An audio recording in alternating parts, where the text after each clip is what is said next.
Aquarian Answers Existential Help Desk. This is Adrienne. Why are you depressed? When I was a kid, I used to wonder why animals had instincts and humans didn't. Why they were born knowing how to live and we had to go to school. What I now understand is that humans do have instincts. We have an instinctive knowing of our soul's purpose.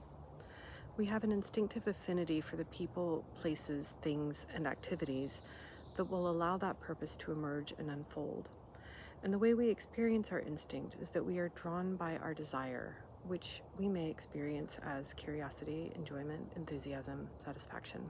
Those of us who look back positively on our childhoods do so largely because we were allowed to play, which was a way to practice and explore and develop our skills at the things that were interesting and fun and rewarding and meaningful to us.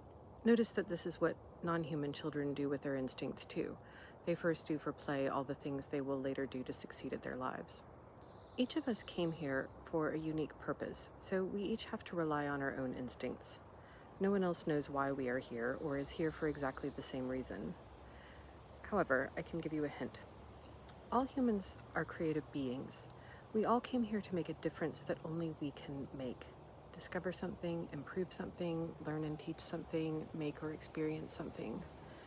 We know this in our bones because one of the saddest things to imagine is living an entire human life from birth to death and doing nothing that couldn't have been done just as well or better by someone else.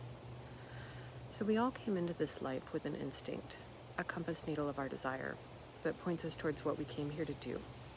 And because this is a world of duality, we also came equipped with a negative indicator, which we may experience as indifference, boredom, misery, or suffering, that points us away from what we did not come here to do.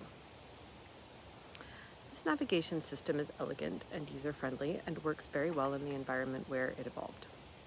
Unfortunately, for the last several millennia, that environment has been polluted by a toxic strain of human culture. Soon after we are born, the clean gears of our instinct start to gum up with sludgy messages. Desire is wrong. Suffering is virtuous. No pain, no gain. We spend the first quarter of our lives learning to ignore both our desire and our misery, and pursue a standard of success that is defined outside of us and serves others at our expense.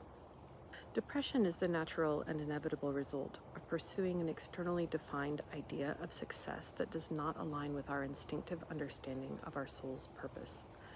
When we spend our energy on things that don't matter to us, we don't charge our internal battery and we burn out. We are quite literally disempowered.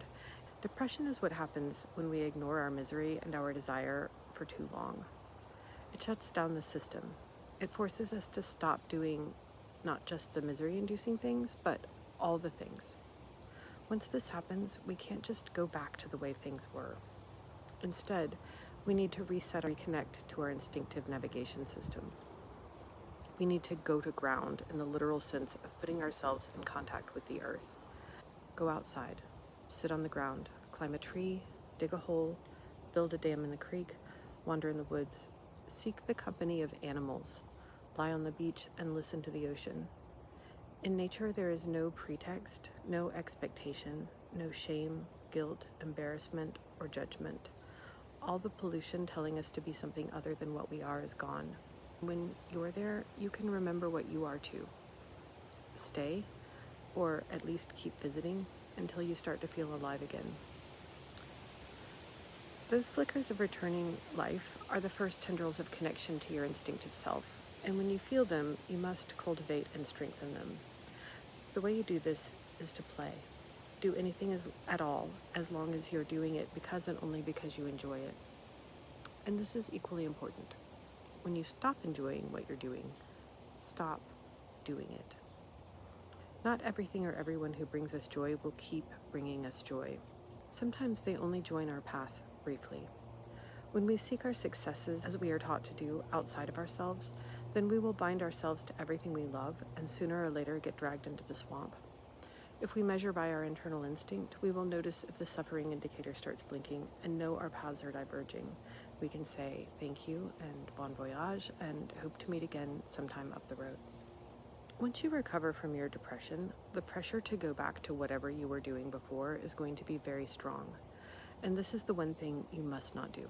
Once you've located your instinctive self, the compass needle of your desire and the negative indicator of your suffering, you have to operate by it every day.